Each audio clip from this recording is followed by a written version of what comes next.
Hello guys, welcome to part 3 of this little game asset creation tutorial for our little headstone. Part 1 we made the mesh itself and we unwrapped it in 3D Studio Max. Part 2 we went into ZBrush and sculpted in some details on a high poly mesh.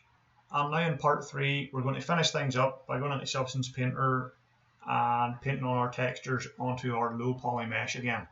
Now, if you do not have ZBrush, you can technically skip part 2 of this series and just do parts 1 and 3 and you still will have an asset at the end of it. So don't be panicking if you couldn't complete part 2, you can still do part 3. It'll just be far simpler and won't have as much detail in the final asset. So let's skip over here to Substance Painter, and I've just opened it up, it's laying blank here. What I want to do first of all is I want to start a new project. So we click File and New. My template here, we can just leave it as PBR Metallic Roughness. Depending on what your output is going to be, we can change this. You might want to change it to Unreal Engine 4. I might do this. No, I'll just leave it as a default one for now. Then what we have to do next is go to File and navigate to where we saved our original mesh. Now in part 2 we used the OBJ file, the low poly OBJ, but I want to use the low poly FBX file. So in part 1 of the series, when we were working 3D Studio Max, we exported both an FBX and an OBJ. When I'm working on Substance Painter, I personally prefer to use the FBX file. So just open up your FBX file. What we'll do as well, project settings, document resolution, we'll bump this up to 2048. We can shrink it down later, but this will just give us high quality textures. Nothing else we really need to do here right now. I'll just hit OK and import this in. So here we are, we have our little headstone here, and on the left viewport we're looking at it in 3D, and on the right here we're actually looking at our UV map that we unwrapped earlier on. And what we're looking at here is a 3D view. If you've never used Substance Painter before, if you want to just use the mouse wheel, you can zoom in and out. If you hold Alt and left click, you can rotate around it. Alt and middle mouse button will let you kind of drag around the scene. So mouse wheel, Alt left click, Alt middle click. Another really useful little tip we have here, you'll see that our UV map looks a bit funny here with different colors on it. That's actually because this mesh is being illuminated by a lighting setup already. It's set as a default lighting setup. If we hold the shift key and then hold the right mouse button and drag that left and right, we can actually adjust this lighting. And that'll come in useful later on, flash stuff, and we'll see how it looks. We can adjust what's the bright side and what's the dark side. So that's our mesh put in. What we want to do first of all, before we start painting anything on here, all of that detail that we created in part 2 in ZBrush, we want to now apply to this mesh. So this is our low poly mesh. This is the one that has about 70 polygons total, and we want to get all that extra detail. So we put in the scratches and the chips and the text and stuff. How we do that, we want to come down here to where it says texture set settings, and there's a lot of stuff going on in here, but really all we want to focus on for now is this wee button here that says Beck Mesh Maps. If you click on that, you're going to get this window, and it's going to tell us all the different maps that we're going to output, and really these are just useful for inside Substance Painter itself, and they're going to create that extra detail for us. So we're going to change common parameters. Again, we can bump this up to 2048. Not necessary, but it'll give us some better detail. What I want to do here now, it says high definition meshes. And when we're back in the texture sets, this is where we take that detail. So we need to get our high poly model by clicking this little icon and choosing our high poly OBJ file. This is the one that we exported from ZBrush. So just open that. And that's really it. We can maybe bump these up a little bit. Might not be necessary. Just bump up a wee tiny bit. And we can add a wee bit of anti-aliasing. Again, not really necessary, but might give us some slightly better results. And that's it really. All we have to do now is go down to the bottom here and click Bake Default Material Mesh Maps. And that will take a minute or two to do. And we'll see down here, this little stack will start to fill up with the maps that are being generated here. So what this is doing, you can see it's just applied some of them here. It's taking that 3D data from our high poly mesh and applying it in the form of textures to our low poly mesh. So this takes, depending on the complexity of your model, it can take several minutes to do. With a wee simple model like this, it should only take about 1 minute. While that's going, I'll just point out one thing I forgot to do in part 1 of the video was I forgot to apply a material to my tombstone here.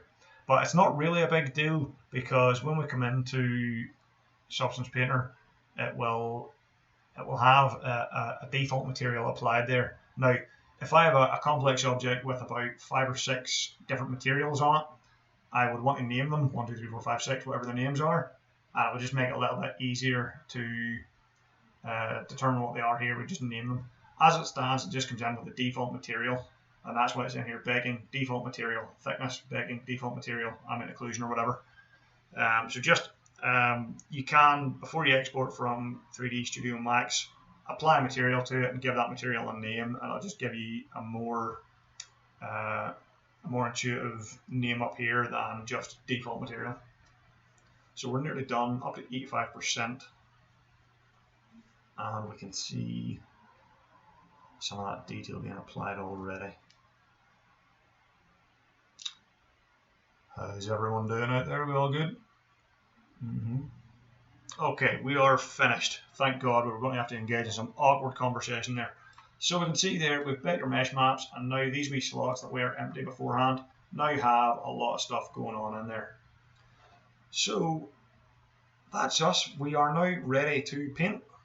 And I'll just get a wee look at what's happened here. If we zoom in, you can see a lot of those little cracks and craggles, and the text is in there. Our little crack that we put in the side, you'll notice how the geometry doesn't deform anymore. It's just that straight polygon down. But if we zoom out and squint our eyes a wee bit, it looks pretty good. It looks like we've got that crack in there running right the way around. Same on the back. We've got our couple of wee scratches, we've got our text, we've got our wee claw marks, etc. So if I just rotate my lighting around, again hold shift and right click, you can see how nice this looks when we've got that high definition, high poly detail being applied onto the low poly. Looks really, really nice. And this is giving us a good idea of what this will look like in an actual game engine as well. Okay, so that's it, but at current it's still basically painted white.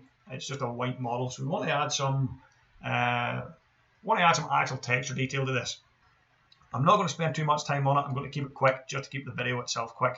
So here's what I'm going to do. Down here in the bottom, we have a load of pre-made materials. Now we can make our own materials in here, but that is a topic for another video for another day. So all I'm going to do right now, let me see, what's this? Ground gravel? Not quite. I'm going to look for a concrete material here. Concrete smooth. That's not too bad. Or do you want the white concrete? Concrete cream. No, I'll use this kind of off-color one. All I do, grab this and drag onto my model.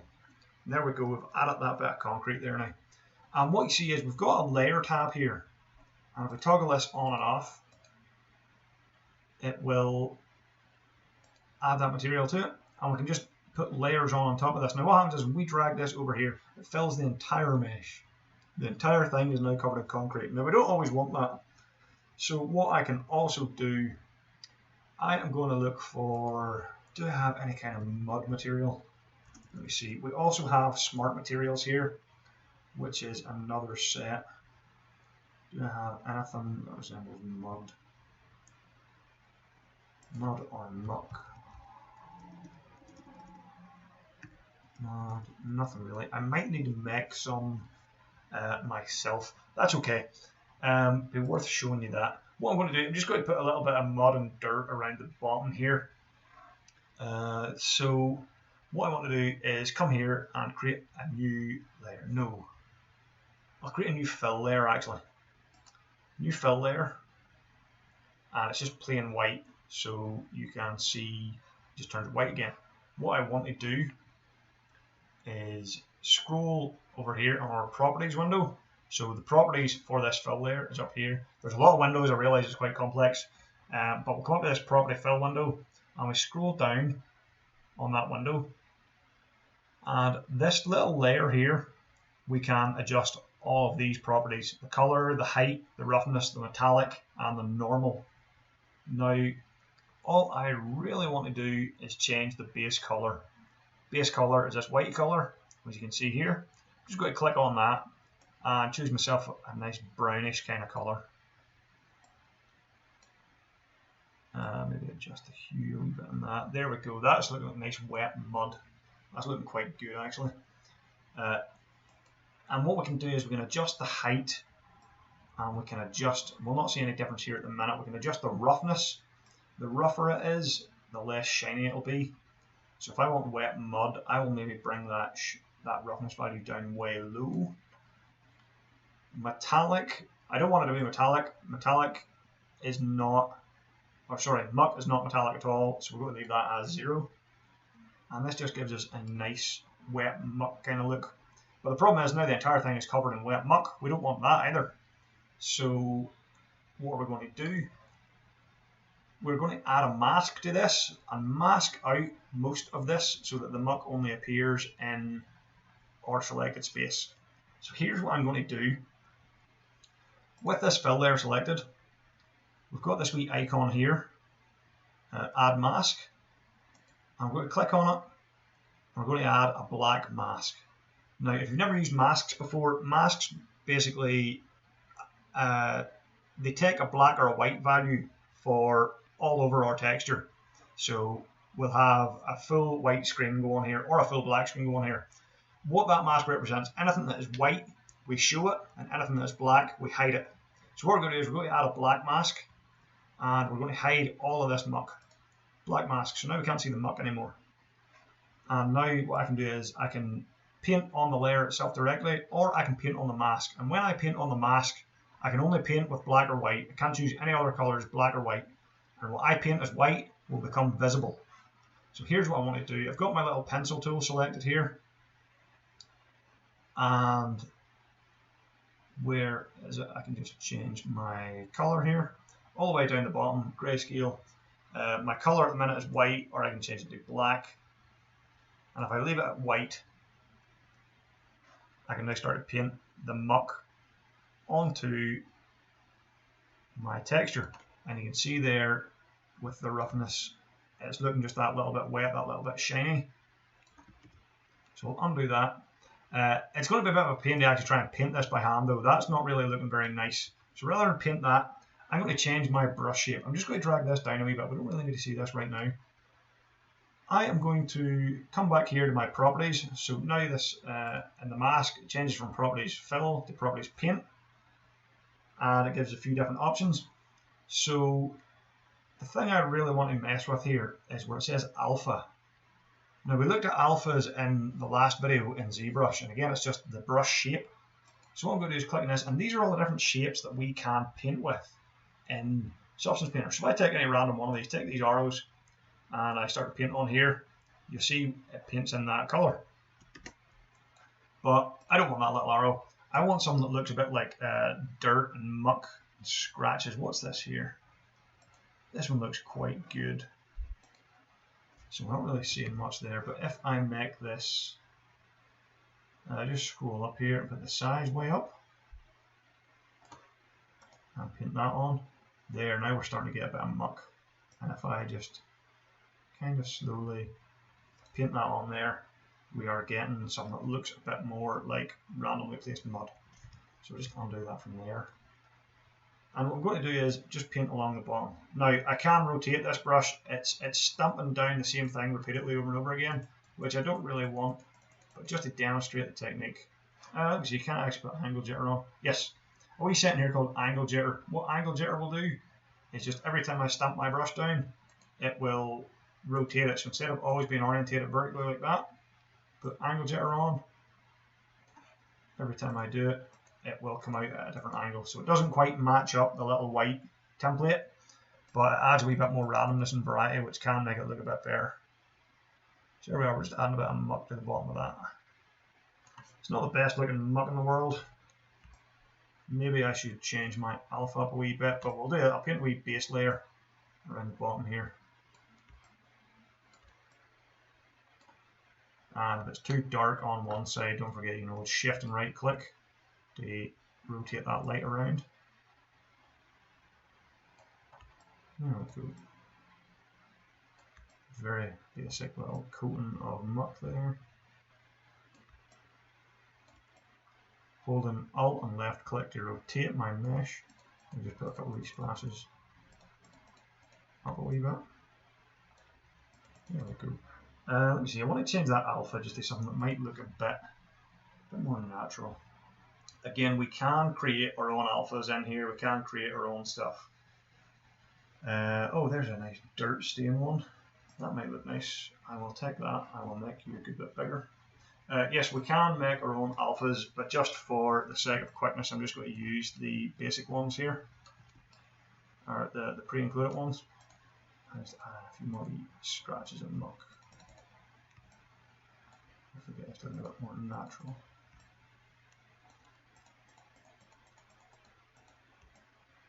Just looking a bit crappy on the back here.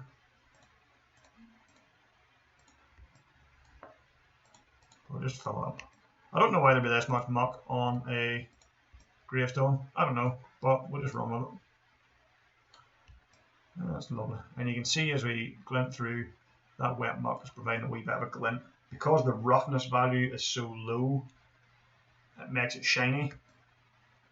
Just at an angle, because this layer is shinier than the concrete layer, gives us that wee bit of glint when the light hits it just right. So okay, let me see, what else would we do? Why not add, can I do some kind of blood stain, something like that? Yeah, here we go, got a nice droplet one.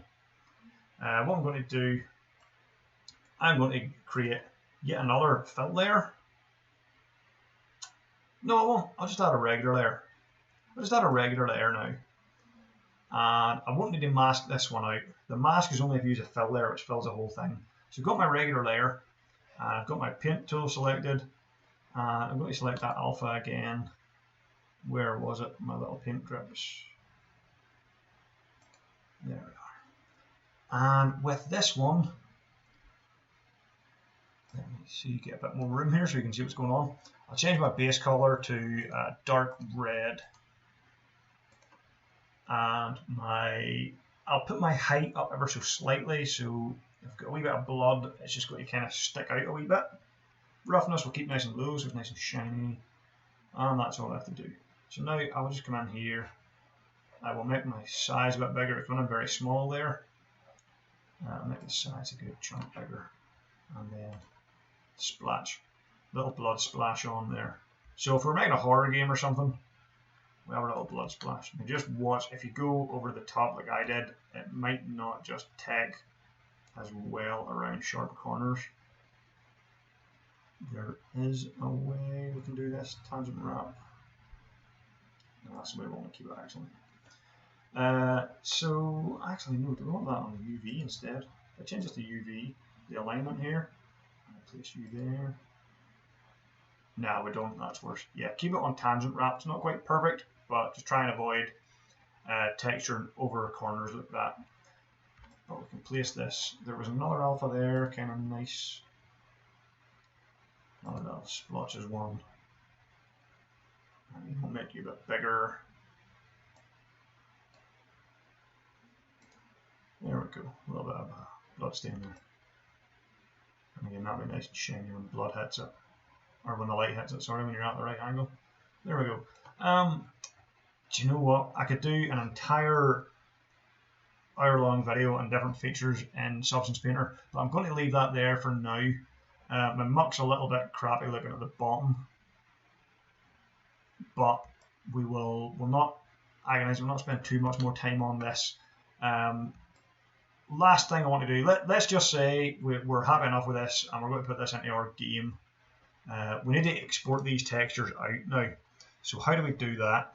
Quite easy. We've got everything ready. We just go to File and we go to Export Textures down the bottom here. And we're going to get this window. We can't really see much in it. I'll just cancel this down a wee bit, shrink it down. But if we click this, it will show us the different texture maps that we are going to export out. So we've got our base color, we've got roughness, metallic, normal, height, emissive. We might want some other ones. We might want our ambient occlusion, so we can come up here to configuration and change this. What I could do, change it to Unreal Engine 4, because that is the game engine I'm most likely to be using. It just changes, it just changes what we get out there. Now we get most of the same things, but the way they're packed is just slightly different. It doesn't really matter. When you're taking it to Unreal, or whoever your Unreal guy is, they'll be able to work with this as long as they're named correctly and they know what's in each map. All we have to do now is hit the export button and it's going to give us those textures.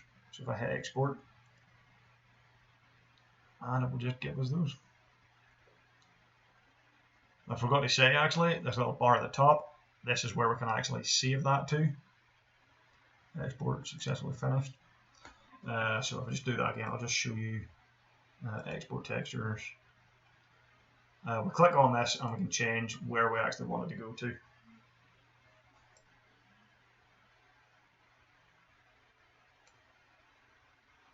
And it will go in there.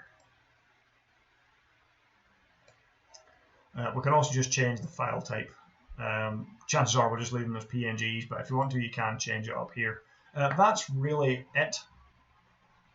Let me see, can I find those textures to show you in a quicker way?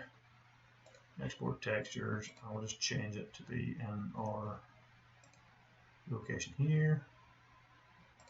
Select folder. And we'll export those again.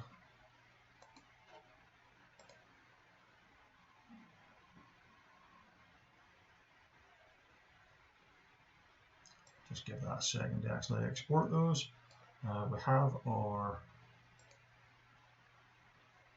there we go, we're starting to see a couple of them now. There is our base color texture. Just export it out. And all we have to do with these, we take our original FBX file and we take these texture image files when they're all spat out. We're still waiting on a couple there. We just take them into our game engine, we take them into our 3D rendering software, whatever you want to do with them. That is us effectively finished now.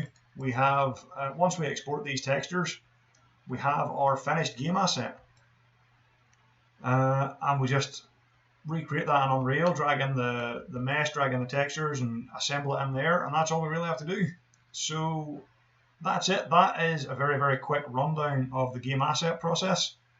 Not the fanciest looking, not the tidiest looking asset, but it takes you through most of the key features. I hope you enjoyed that little tutorial. What I'm going to do afterwards, I'm going to keep making little series like this with slightly more complex models.